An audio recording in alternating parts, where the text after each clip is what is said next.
안녕하세요. 2장 이어서 시작하겠습니다.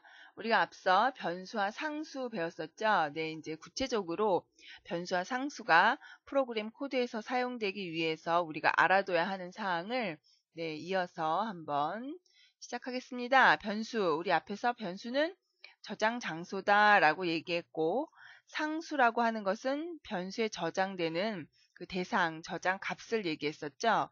그래서 이러한 변수와 상수, 특히 변수는요, 프로그램 코드에서 사용할 때 반드시 사용하기 전에 선언되어야 한다라고 했어요. 그래서 우리가 앞에서 예제 그 프로그램 코드 2-1 가지고 했을 때 선언된 변수를 주석 처리해서 컴파일을 했더니 에러 메시지가 나오는 것을 확인할 수 있었어요. 네, 반드시 변수는 사용하기 전에 선언되어 있어야 합니다.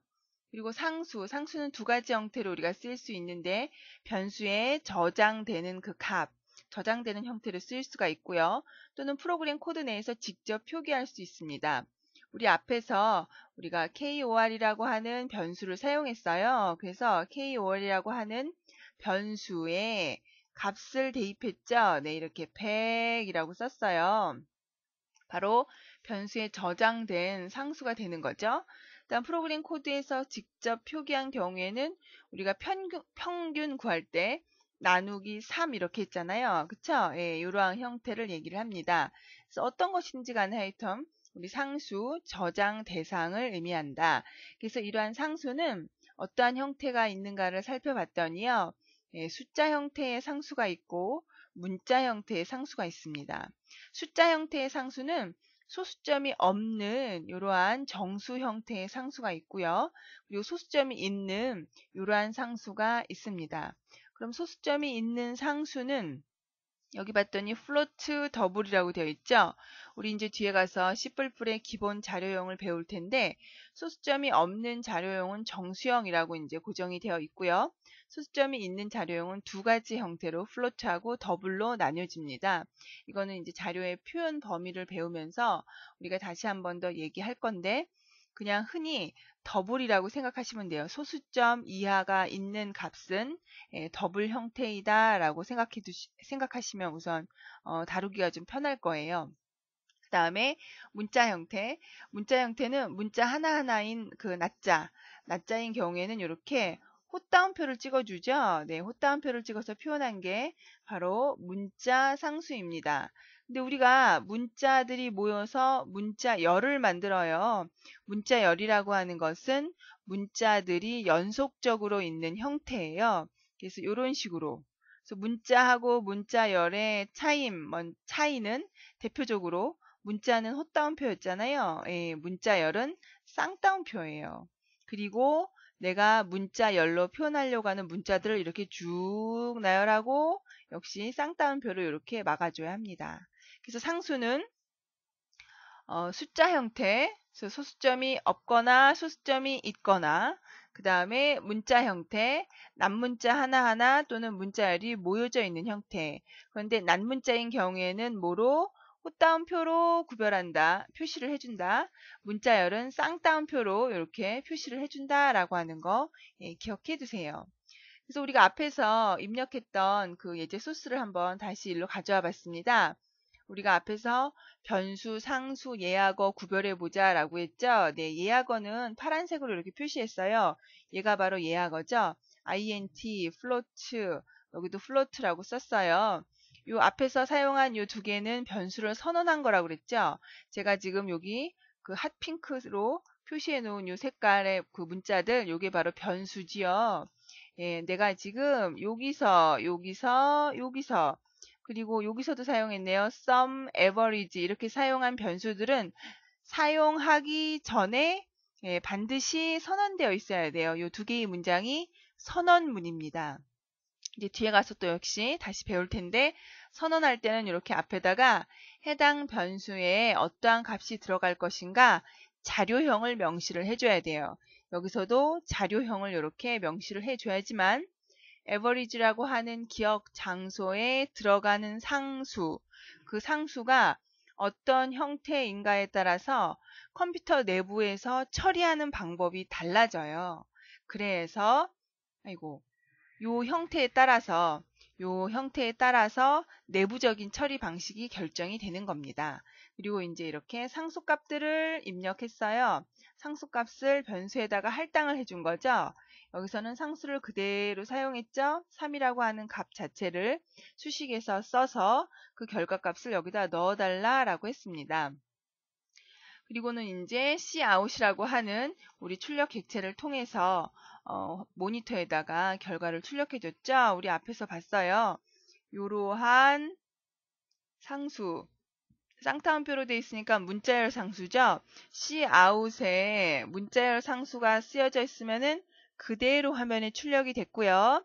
연이어서 sum이라고 하는 변수에 저장된 값이 출력이 됐고 엔드라인을 만나면 커서가 다음 줄로 내려간다 라고 했습니다.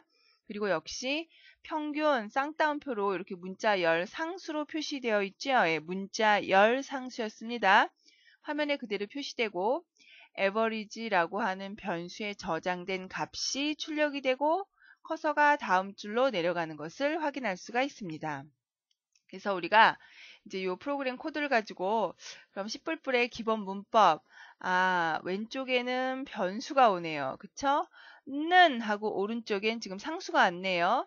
근데 여기는 변수가 오고 는 하고 오른쪽에 수식이 왔어요. 이 상수의 값이 이쪽으로 할당이 되는 거고 수식의 결과가 왼쪽 변수에 할당이 되는 거였죠. 그쵸? 그 다음에 우리가 봤더니요. 여러 개의 항목이 이렇게 나열되어 있어요. 나열되어 있을 때는 뭐로? 콤마로 항목을 구별을 해줬네요. 콤마로. 그리고 각각 문장의 끝을 봤더니 뭐가 있죠? 세미콜론, 세미콜론, 세미콜론. 이거 괜히 붙인 거 아니고요. 네, C++의 기본 문법이에요. 프로그램을 코딩할 때 항목이 여러 개가 있어. 그럼 항목은 콤마로 구별을 한다. 그리고 문장이 끝났을 때는 세미콜론을 붙인다. 이거 안 하면 당연히 에러 나겠죠. 그쵸? 정말로 에러가 나나 안 나나 우리 한번 확인해 볼까요? 우리가 앞에서 만들어 놓은 CH02 솔루션을 한번 열어보겠습니다. 열기 프로젝트 솔루션 제가 어디에다 만들어 놨냐면요. 강의 중 실습에 CH02라고 하는 폴더 안에 CH02 솔루션이 있겠죠. 열기. 그러면은 마지막으로 입력했던 그 데이터 파일이 이렇게 소스 파일이 포함이 되어 있어요. 여기에서 지금 콤마로 구별을 해놨는데 내가 마지막에 콤마를 지워버렸습니다. 지우고 나서 디버그 솔루션 빌드 하게 되면 벌써 여기 이렇게 빨간색 줄이 나오죠? 예, 알아듣지 못하고 있다라는 거예요. 여기 첫 번째 에러가 난 곳을 더블 클릭하면은 에러가 난 줄에 이렇게 커서를 갖다 놔주고요. 그 다음 봤더니 세미콜론이 썸 식별자 앞에 없습니다 라고 나왔어요. 아니 우리는 콤마를 생략했는데 이게 무슨 말인가? 즉 여기 항목 구별을 하는 글자가 없기 때문에 얘는 이제 문장이 끝났다라고 생각을 하는 거예요. 그래서 여기에 문장이 끝났으면 세미콜론이 와야 되는데 세미콜론이 없죠. 그래서 얘가 그 sum 앞에 없다라고 메시지가 나온 겁니다. 그래서 여러분이 딱 보고 이건 콤마가 빠진 거구나. 이렇게 빨리 인식해야겠죠. 그리고 이번에는 여기에 있는 세미콜론을 한번 지워볼까요? 내가 이렇게 세미콜론을 삭제했습니다. 그리고 디버그에 솔루션 빌드 눌렀습니다. 여기 세미콜론 삭제했더니 그 다음 줄에 빨간색 줄이 표시되지요.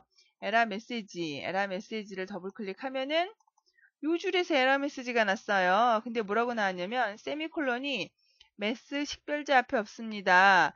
여기 지금 문장이 새로 시작했는데 그 윗문장이 제대로 끝나지 않았기 때문에 메스라고 하는 변수 앞에 세미콜론이 존재하지 않는다라고 메시지가 나온 거예요. 그럼 여러분이 이 줄에 처음 시작하는 곳에 세미콜론이 없다라고 하는 거니까 윗문장에서 세미콜론을 빠졌구나 라고 빨리 알아들으셔야 돼요. 그래서 에러 메시지를 통해서 현재 어디가 문제가 있는가에 여러분이 찾아낼 줄 아는 거 이것도 프로그램 하나의 능력입니다.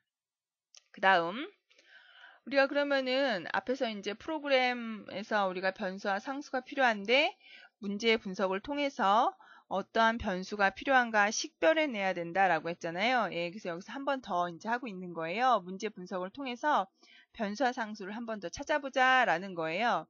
여기에서의 문제를 봤더니 두 수의 덧셈, 뺄셈, 곱셈, 나눗셈의 결과를 출력하려고 합니다. 그럼 우리 벌써 딱 눈치챘어요. 두 수를 저장할 변수가 필요하네요.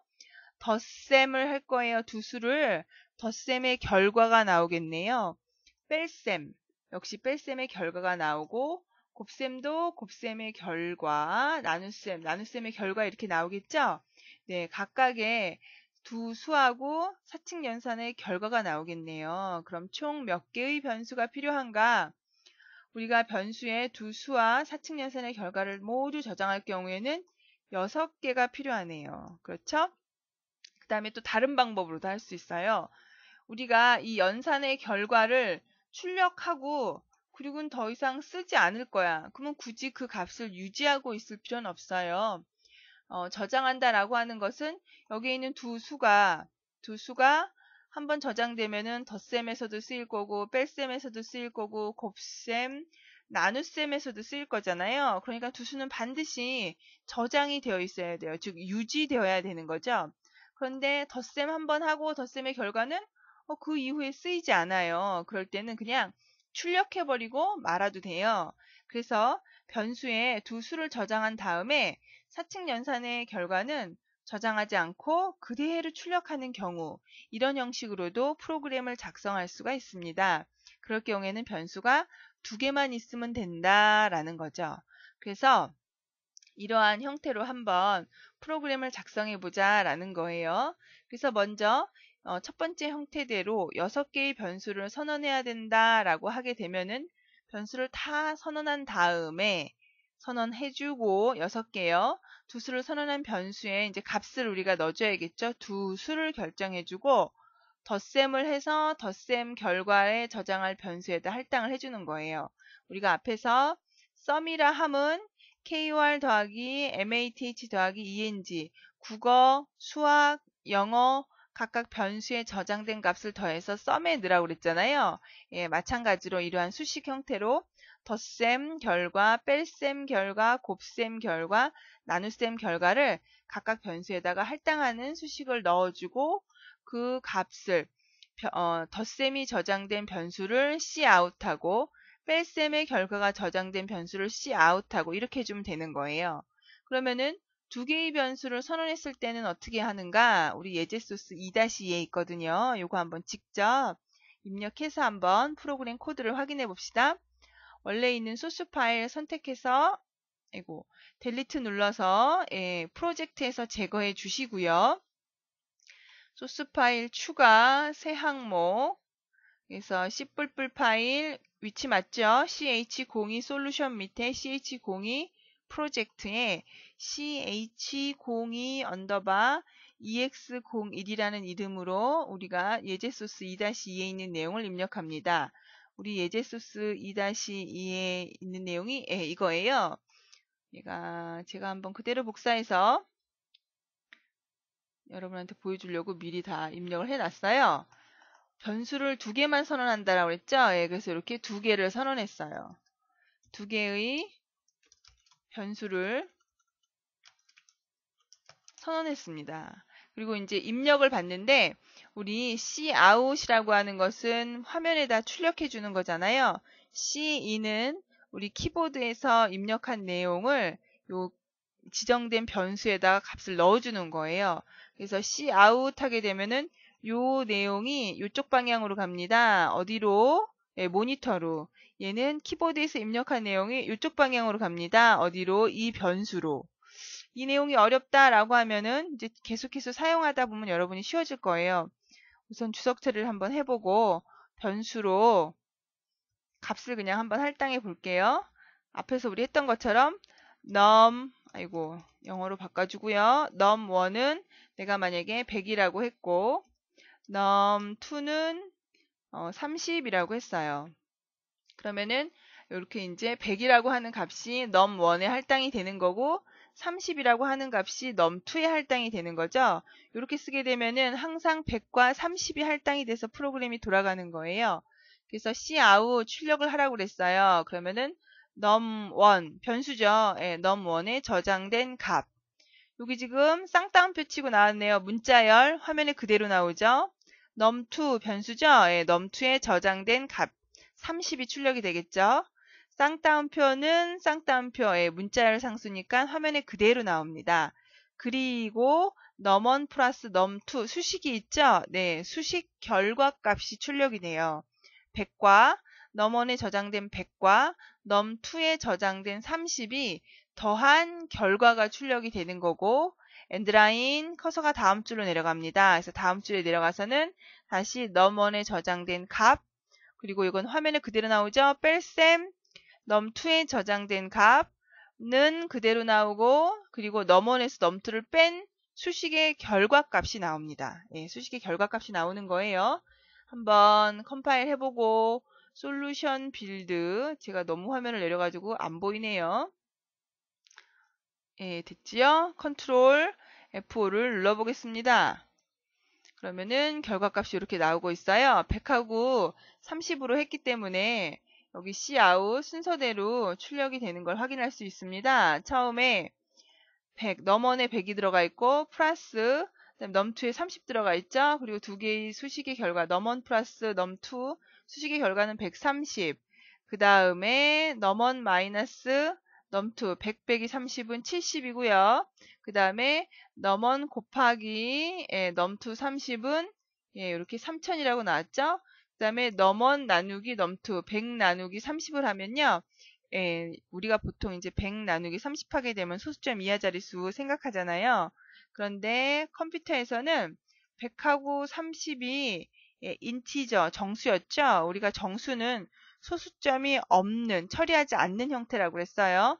그래서 두 수를, 정수하고 정수를 나누면 두 수를 나눈 몫이 나옵니다. 예, 몫이 나와요. 그래서 3이 나온 거예요.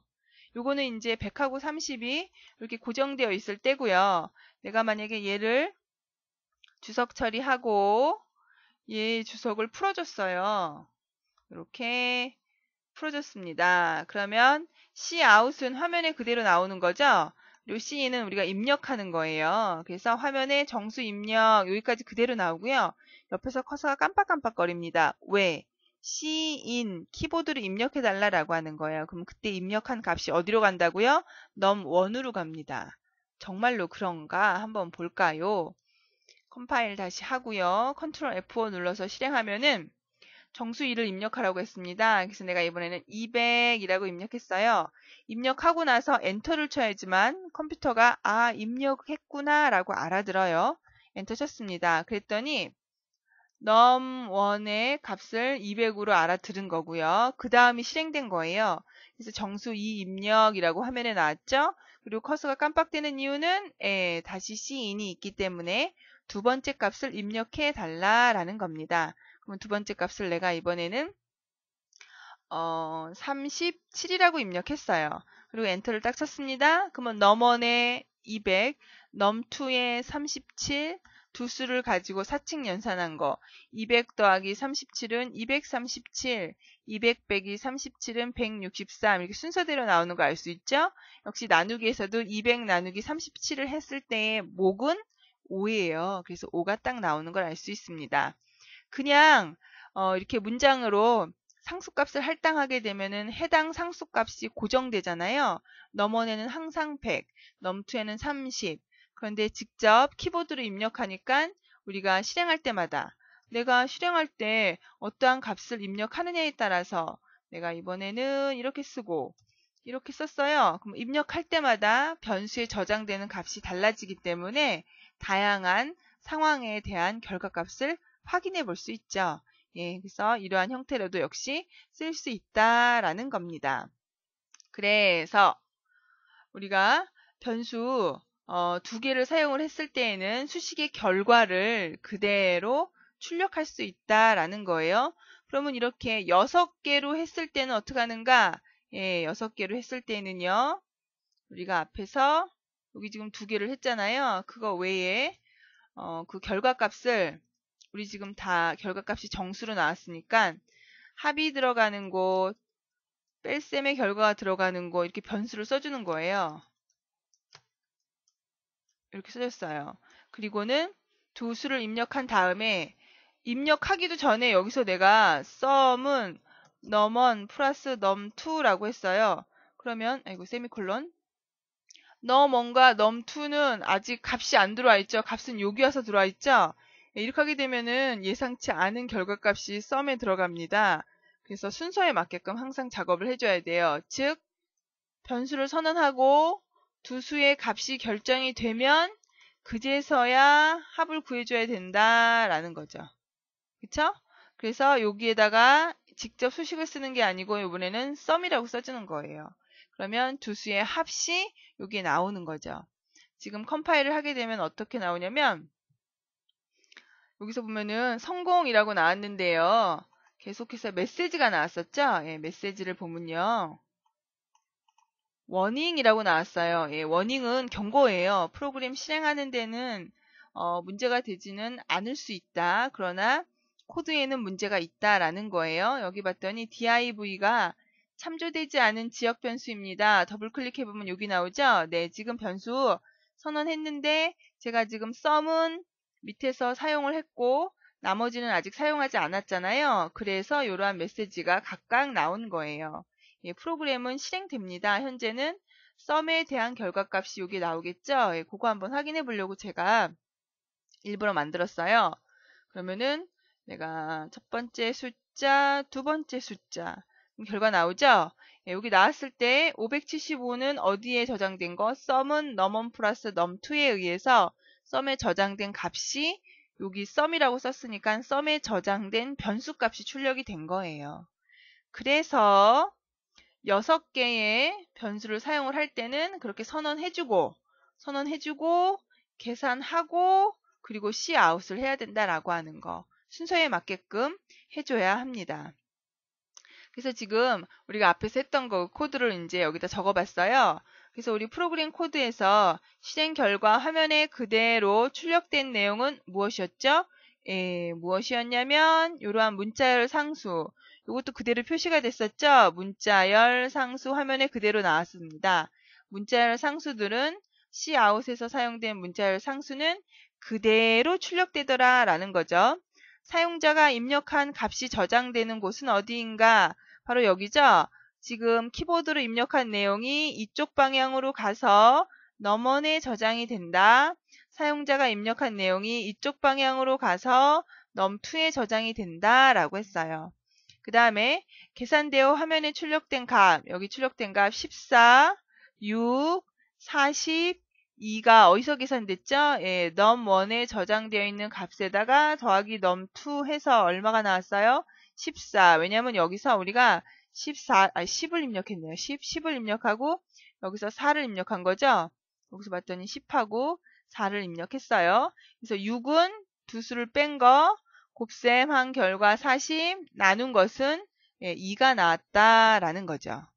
예, 그래서 프로그램 코드에서 변수하고 상수 우리 계속해서 사용하고 있죠. 네, 프로그램을 작성할 때 우리가 실제 다루는 데이터 그 데이터가 변수에 저장되어 있거나 아니면은 상수값을 우리가 받아들여서 사용하거나 이런 형식으로 쓰이고 있습니다.